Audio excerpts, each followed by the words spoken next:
Hello, I'm Hal Lublin. And I'm Mark Gagliardi. Since the dawn of humanity, one issue has gone unsettled. With the fate of the world in the balance, we're here to settle, once and for all. Fanciest Food. That's right. Don't worry, everyone. We got this. Podcasts should have a theme song. Podcasts should not have a theme song. Yes, they should. No, they shouldn't. They sound good. Yeah, but people are just going to skip past it. You know what? You're right. We got this.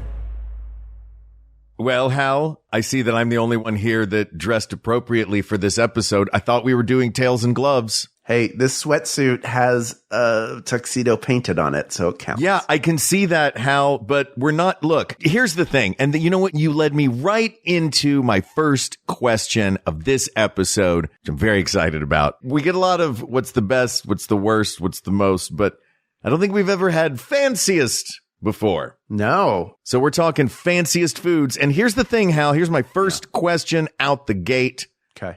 I am wearing, obviously, tails, white tie, top hat, gloves. That is fancy. Yes. You have painted a tuxedo onto a sweatsuit.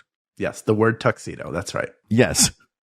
You have painted the word tuxedo onto a sweatsuit. Mm-hmm. That is, I would call, gilded. What is the difference between actual fancy food and gilded food?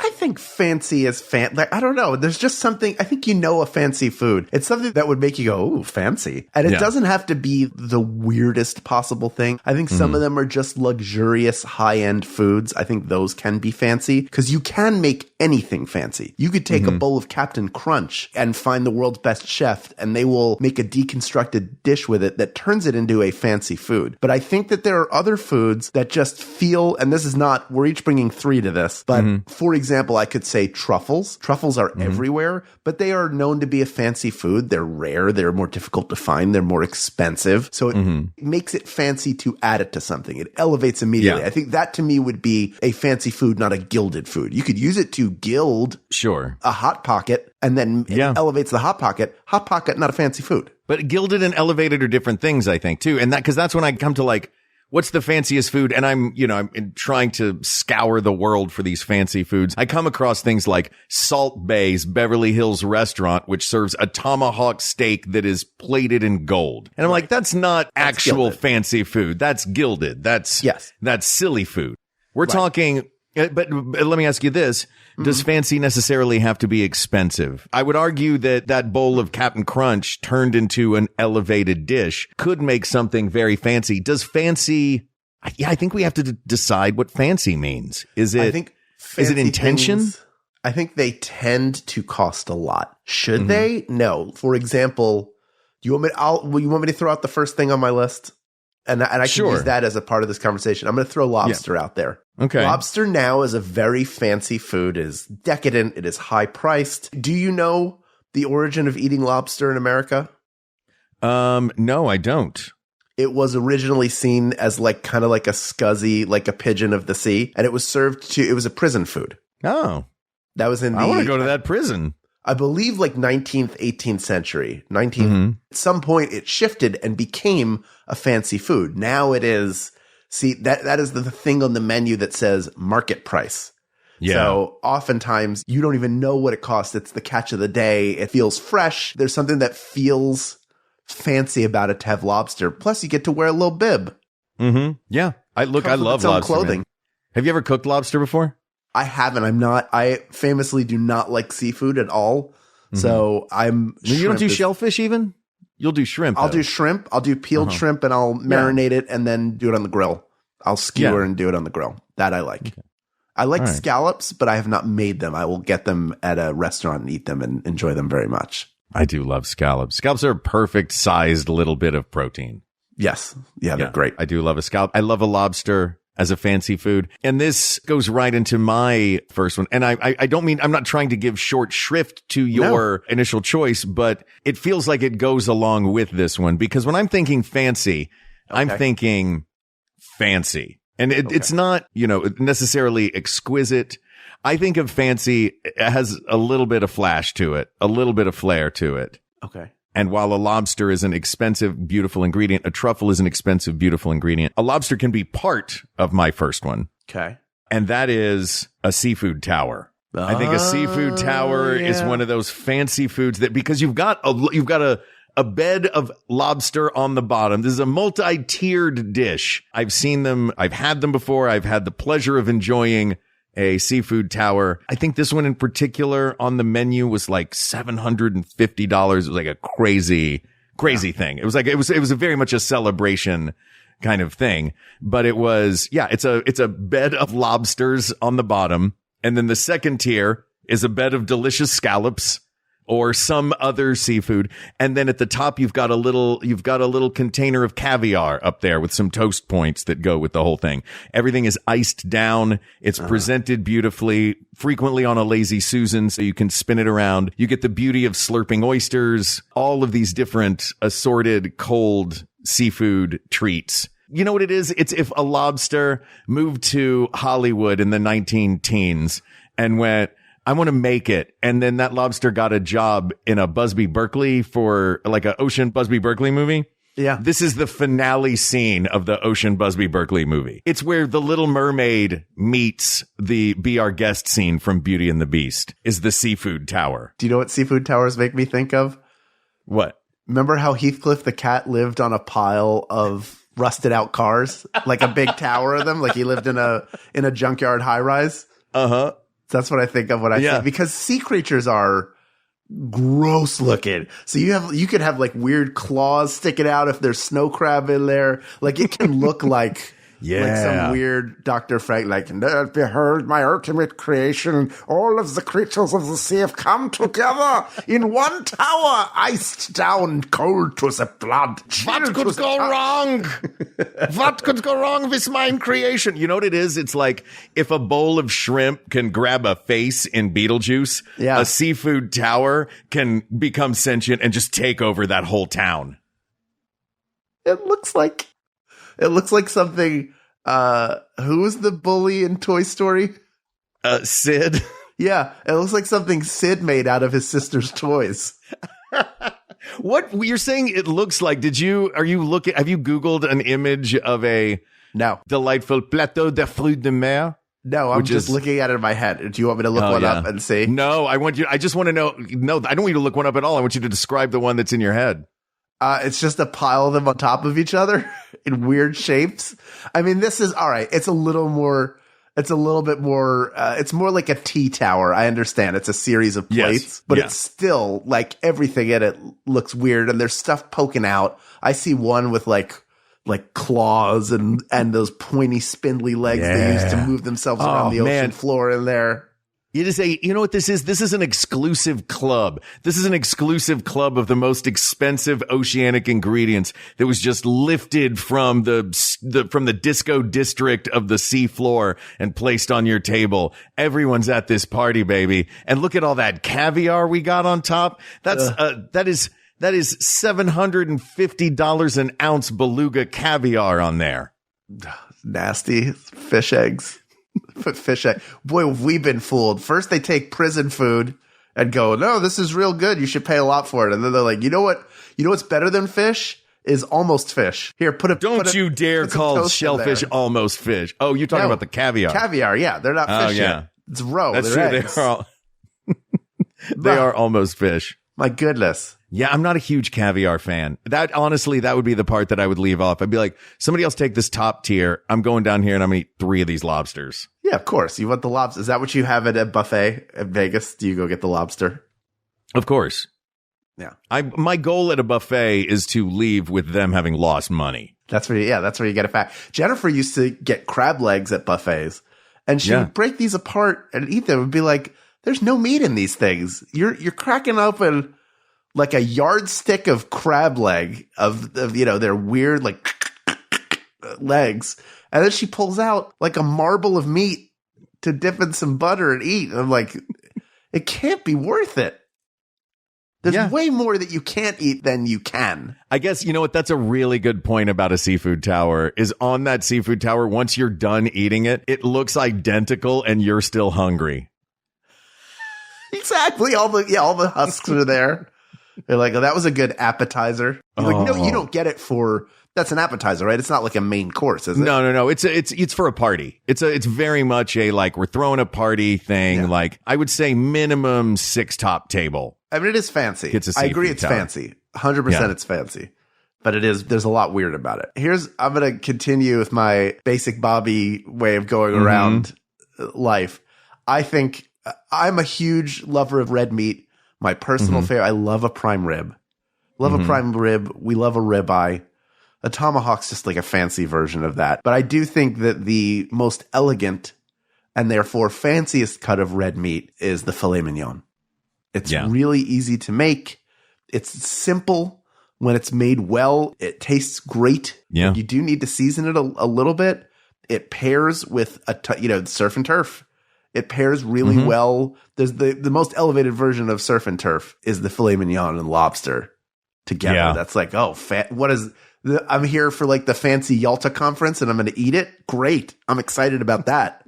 So I would say that is a fancy food would be filet mignon.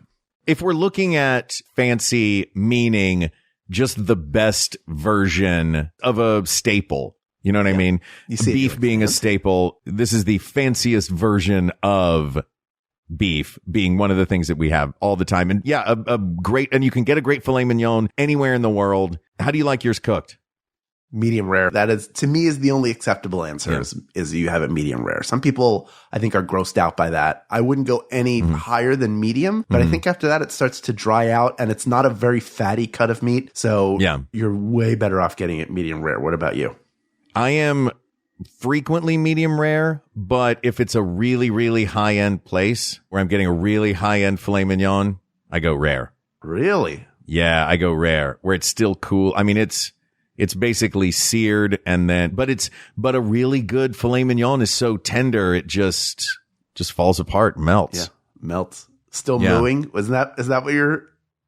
My Uncle Bill used to say, and this is because he was very fancy, and when we would go to a fancy restaurant with my Uncle Bill, and they would ask him, because as a fancy person, he would know to get a fancy filet mignon, and they would ask, how would you like your fancy filet mignon? In the fancy restaurant, and he would respond, knock its horns off, wipe its ass, and bring it to me. Yeah. That was how he ordered his rare steak. I think a filet mignon is a quintessential fancy food. It's funny. I think you and I we each have had a different approach to this.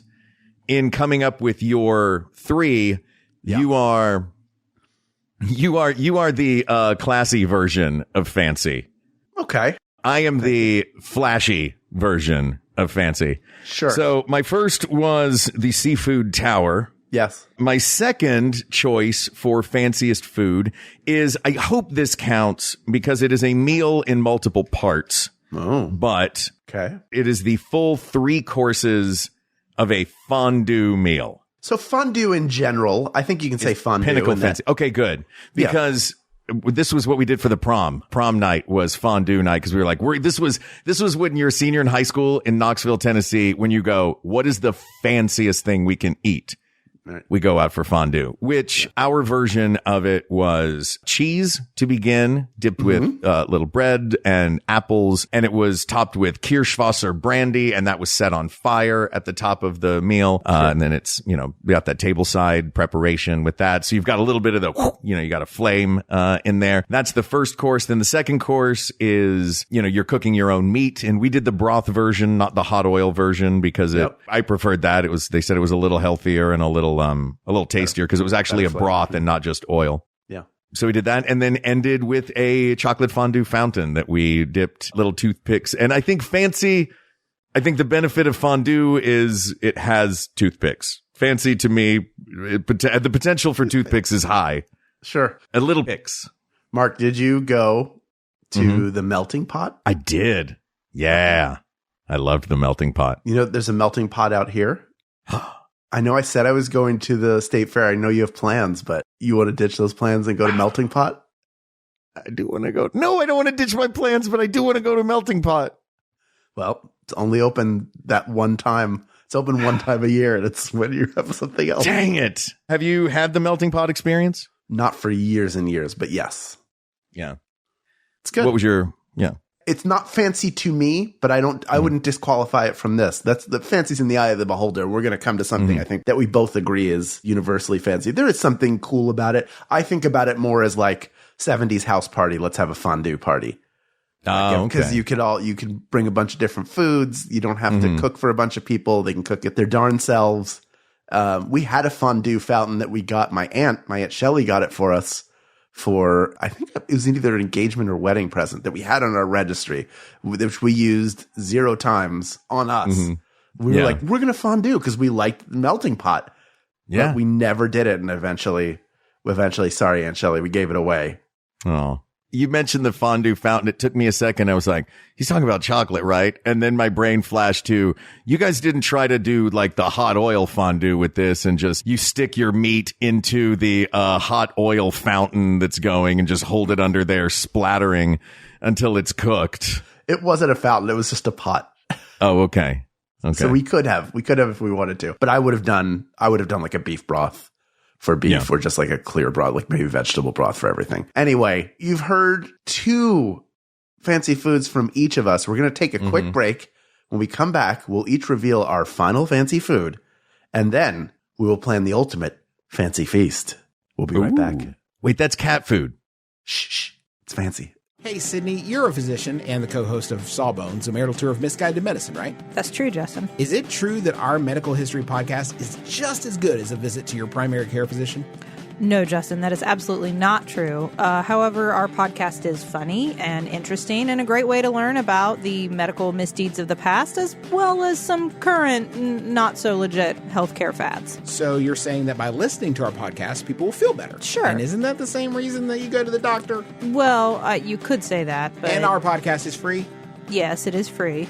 You heard it here first, folks. Sawbones, marital tour of misguided medicine right here on Maximum Fun, just as good as going to the doctor. No. Still not just as good as going to the doctor, but pretty good. It's up there. The Flophouse is a podcast where we watch a bad movie and then we talk about it. Robert Shaw in Jaws, and they're trying to figure out how to get rid of the ghoulies, and he scratches his nails and goes, I'll get your ghoulie. He's just standing above the toilet with a harpoon.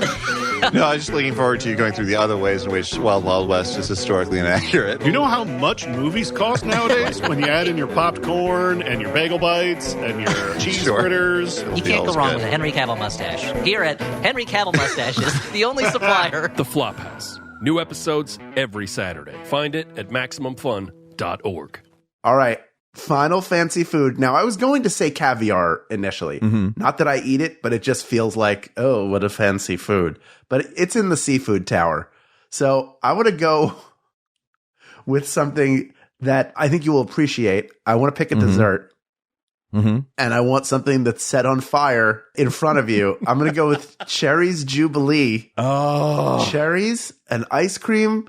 Pour some brandy on it. Set it on fire. Let the alcohol burn off. And then eat that. That's something I would have anyway. But the fact that it's set on fire tableside just feels like a very fit. Like anybody who's doing that is wearing a bow tie when they come over to do it for you. That's fancy to me. Yeah. I don't know. You know what? Honestly, I don't know that I've ever had a proper Cherries Jubilee. Did you have those a lot growing up? Or did you have that? Was it a thing that was on the menu growing up for you? Mark, I've never had Cherries Jubilee. Amazing. But I just think it's fancy. It is fancy. We had Bananas Foster. That was what Tennessee had. Yeah. Bananas Foster and Baked Alaska. Yes. Those were the 3 set on fire desserts. Right. Now I'm looking something up. I want to see what Cherries Jubilee looks like. Cherries Jubilee, I think, is almost like the cherries. It's cherries and ice cream. And then you pour brandy over it and you set it on fire and it burns off the alcohol. Yeah. Very simple. It's good. It's very simple. Is it punching above its weight class? Is it cherries and vanilla ice cream going, hey man, look at all these other fancy foods. It seems like they're not quite getting it. Like cherries and vanilla ice cream think that the thing that makes it fancy is the fire. So they're like, well, all we have to do is set ourselves on fire for a second. We'll get my friend Brandy to come over, set myself on fire for a second, and now I'm fancy. But once the fire's out, it's the dish that killed President Zachary Taylor. Well, he was just eating cherries. He didn't eat Cherries Jubilee. He ate too many cherries and made himself sick. Well, cherries and milk. Once you've poured brandy and set fire to ice cream and cherries, what you've got are sour cherries and milk. I want something so fancy that it killed a president. What if Charles Gâteau was a dessert? Could I have that? I want a dessert that really wants to be the ambassador to France. Can you bring me that dessert, please? I want a dessert that somebody tells me Jodie Foster had to get a restraining order against it. I think a lot of this stuff is like bunch of sea bugs in a tower.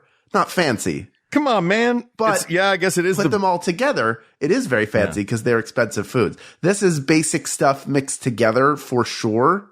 Yeah. I mean, it's all like parts of a cow.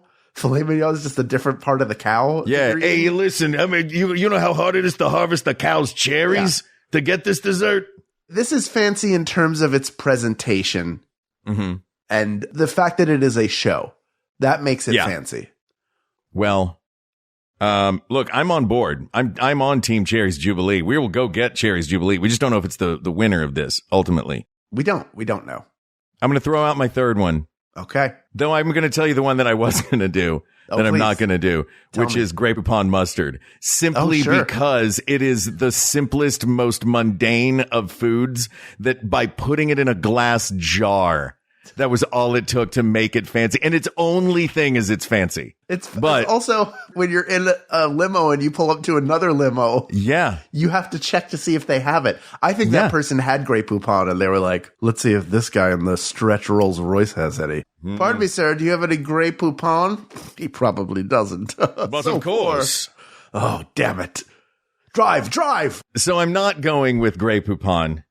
Hal, this is the one I was saving till the end. This is what I'm saving till the end. All right. Because I think it checks off a lot of the boxes. It is undeniably flashy in its presentation. You mentioned a little show involved. Yes. Now, what it doesn't have necessarily is maybe the high quality ingredient nature of something simple that is the highest quality version, like a filet mignon or a lobster. But it is... or walking tacos, yes. Is it walking very tacos? Fancy Is that what it is? It's walking. Does it have the fancy stuff? They're very fancy. Walking tacos with Grey Poupon in them. No, it is. There's definitely a show involved. There is meticulous attention to detail. Is it? It is incredibly. It is frequently expensive. You can make a guess as soon as you think you know what it is. I think I know what it is. But you're only going to get one guess. Meticulous show involved. Is it the chicken fingers at the Golden Horseshoe in Frontierland? Sorry, you just used your guess.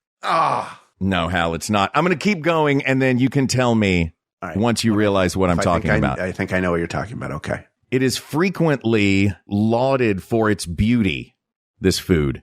So much that you don't even want to dive into this because it's so fancy and it's so beautiful. In fact, only one person or one pair of people is actually allowed to dive into this. I know what it is. And you only have this a few times in your life. Okay. Are you ready? What do you think it is? Yeah. It's a bowl of ramen that looks like the Virgin Mary. Only the Pope, they can have it. And also one priest that wins a lottery can have it. Ooh. So he's the runner-up for Pope, gets it? No, just a random drawing. Oh, just a random drawing. Oh. Globally. No, Hal, but it does involve frequently a priest. I am, of course, talking about the fanciest dessert I can think of, covered in beads and lace and fondant, and frequently topped with two people, either two men in tuxes, two women in dresses, a man and a woman in a tux and a dress. And that is the beautiful wedding cake. Hal Lublin, what's fancier than a wedding cake? Wedding cake is very fancy. There are a lot of alternatives to a wedding cake. You could have a tower of cupcakes. Mm-hmm. That seems to be pretty popular now. Some people forego it. Yeah, you can have it. I'm not saying fancy. You can't have alts. I'm saying that a wedding cake is about for me, it's as fancy as it gets. Are you ready for a hot take? Yeah. I think the majority of wedding cakes are not very good. I think they look better than they taste. I would tend to agree with you on that. But the question is not best tasting fancy food. The question, and we talked about this at the beginning, The question is fanciest food. So here's what I propose. Okay. With that in mind, fanciest food, I would like you to pick one off of my list. I will pick one off of your list, and those will be our 2 finalists. All right. Your 3 were the seafood tower. Yes. Fondue. And the wedding cake. Man, I'm going to eliminate the wedding cake because it's too varied what it could be. Because a wedding cake can be a multi-tiered. How are you eliminating the wedding cake? Nope, this is your choice. It could also be a cookie cake. It could be an ice cream cake. It could be this is not about what it could be. It's about what the fanciest wedding cake is. I don't think it's always fancy. I think I want something that is almost always fancy. I think so. There's something about it that just I don't know why it's not sitting with me. The other thing is that the look of it is good, but the taste doesn't always measure up to the look. And I think you need them both together for the ultimate fancy experience. You need to feel as you're eating it as fancy. You need to feel like the monocle's growing on your face with every bite, chew, and swallow. But how? That's me. That's my standard. I get it. This is your choice. Let me just make one more. I'll make one more argument for the one that you pick being the wedding cake. Go ahead. And that is that it is the universal, anybody can be fancy. It's the opportunity for anybody who isn't normally fancy and doesn't have a monocle growing on their face. It is the opportunity that people take to be fancy. When you are eating wedding cake, you are dressed fancy. If you are not a fancy person, you are enjoying pretending to be a fancy person, or you are agonizing over pretending to be a fancy person. Either way, you are expected to be fancy. Right. That's it. I'm not, that's it. That's the last I'm going to say on it. You pick yours of the 3. I'm picking the seafood tower just because it looks like a tea tower, which is a very fancy thing. It's covered with sea bugs, which we know to be a fancy food. And it's topped off with the haughtiest, tawtiest fancy food of them all, caviar. All right. And of yours, I am going to choose the filet mignon because the filet mignon is the beef is the king of meats and the filet mignon is the king of meats. Wow. And going back as far as time can tell, eating meat was a sign of being fancy, and the king got the best cut of meat. The queen got the best cut of meat. And that cut of meat that they would have gotten would have been, at least in my court, at the Ren Fair that you and I are going to, would have been a filet mignon. So I think our final 2 choices are a filet mignon and a seafood tower. Okay. Now we just have to decide between those. I'm shocked that the Cherries Jubilee didn't get you. I thought for sure you'd be drawn in by something that's set on fire inside the restaurant. I do like stuff getting set on fire. I had one that got set on fire. Yeah. I do. Yeah. But you know what it was? You know what did it for me? Or what did it was, not only have I had a perfectly made filet mignon and have never had a Cherries Jubilee, neither of us has ever had a Cherries Jubilee. Where could I get a Cherries Jubilee? You have to wait until the cherries have been queen for 75 years.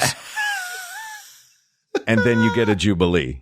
I'm looking to see where I could get it in Los Angeles. I just want to see if there's a place. Dude, if you get it on like a door delivery service, does the driver come up and just pull out a lighter and set it on fire? I guess. Yeah. If you get a DoorDash, that's what they do. Ken says Musso and Frank's. Surely. Let's look and see. Musso and Frank's. Ken also said Baked Alaska is his fancy cliche dessert. I bet they have both of those. One or both at Musso and Frank. I do like, here we go. Here's an Argentine steakhouse. Do they have Cherries Jubilee? Is it Lala's? I don't know. I'm looking at this place. Let's see. Dine in. No, these are reservations. No, this is important that we look this up. Yeah, we need to know. Our menu. All right, here we go. Bodega Malbec. Where's desserts? Where are you? There we go. Homemade desserts. I'm at Bodega Malbec, which is in Toluca Lake. Affogato, cream kettle. No, it's not here. No, Musso and Frank's has 1919 sundaes and diplomat pudding. Yeah, exactly. Nobody makes it anymore. What do you think diplomat pudding is? Oh, wait. Oh, I found it. What? I found it. Where is this place? I've never even heard of this place. It's in Pico Rivera. All right, look, pending Hal driving to Pico Rivera to taste a Cherries Jubilee, I'm going with my first choice still, the filet mignon, which begs the final question becomes, it becomes that we've got the two apex versions of what fancy means. Mm-hmm. You know what I mean? Yes. We've got a really good ingredient that when cooked well is very fancy. We've also got a very flashy table presentation of very expensive ingredients. What do you think? What are you leaning towards? I mean, I'm leaning toward the seafood tower because I think the best fancy ingredient is a filet mignon. I think the fanciest ingredient is a seafood tower. But that was the question that was asked. Hold on. What do you think? See if they have. Wait, they don't have it either. Everybody's lying to us, Mark. Nobody has Cherry's Jubilee. You're going to have to get, you know what? We'll get a recipe. We'll get a recipe and we'll make a Cherry's Jubilee. So wait, did I hear from you that we're going with filet mignon? No, I'm going. You go with the seafood tower. I'm a seafood tower. You were paying that little attention. Mark this episode as the day finally Hal just closed the window. Just minimize that window. Listen, when the Cherry's Jubilee calls and nobody's answering, maybe we need a time machine to find it. Anyway, people of the world, there's a little poem about the fanciest food. It goes, Heathcliff, Heathcliff, no one should terrorize the neighborhood. Hey, Hal, do you know what he pulls out of that pile and eats? A fish skeleton? That's right. It's a seafood tower. He lives in a seafood tower of junk. What could be fancier than that? That cat owns a convertible, for goodness sakes. Oh, the existential delight and absurdity of Heathcliff. Yeah, by the way, as a coda to this, asked and answered, it is the seafood tower. All the expensive stuff together, very, very fancy. Ken found us. Our producer did what he does, and he found the Cherry's Jubilee. No way. And you know where it is? I'm looking at it right now. It's at Friendly's. Friendly's has Cherry's Jubilee. Not only that, they have multiple Jubilees. They got a vanilla peach berry Jubilee. Oh, I can add this to my order for delivery. They had better come up here and set that on fire. I don't think they set this on fire, though. I'll be honest. I think they just call it a Jubilee. Maybe this one has been, Queen. I've been to many of Friendly's. Her Royal Highness Friendly's. I mean, but there you go. Bring your own booze and a lighter. I don't know if you know what? Well, in that way, do that. If I've got a bottle of Bacardi 151, anything can be a fancy tableside preparation. Remember those cherries and vanilla ice cream that we're talking earlier? Guess who's chatting now? My French fries and hamburger. They're like, we could be fancy too. Come on, Gags, true. Set us on fire. Well, this topic is closed, but there are many more topics to discuss. So while we look for Cherry's Jubilee and other dishes that we can set on fire, please reach out to us via email at wegotThisPodcast@gmail.com or find us on the social media at We Got This Podcast, with the exception of Instagram, where we are at We Got This Show. And don't forget to hang out in our Discord, just like the great John Ranney, who suggested this in Discord. We had two back-to-back. We did two food ones recently. Both of them came from Discord. A lot of Discord suggestions coming in. And they are all thanks to you being part of that. bit.ly/WGT Discord is the place to go. Thank you to producer Ken Plume, researcher Kate McManus, graphic designer Uri Kelman, and QA engineer Jen Alba. And thanks, of course, to our musicians, Jonathan Dinerstein and Mike Furman, for our score and theme song, respectively. And thanks to you, the people of the world, who we would love to gather around a giant table with a huge lazy Susan in the middle of and eat all the lobster on the bottom tier and ignore the caviar up top, because we don't need the fancy caviar up top. We just want that sweet, sweet lobster down below and the great conversation that comes on our Discord and through all of our chats and through meeting all of the people of the world. You're the reason we do the show. We wouldn't do it without you. We couldn't do it without you. So to you, we say thank you, thank you, thank you. For Hal Lublin, I'm Mark Gagliardi. For Mark Gagliardi, I'm Hal Lublin, and don't worry, everybody. We got this. We got this. Maximum Fun, a worker-owned network of artist-owned shows supported directly by you.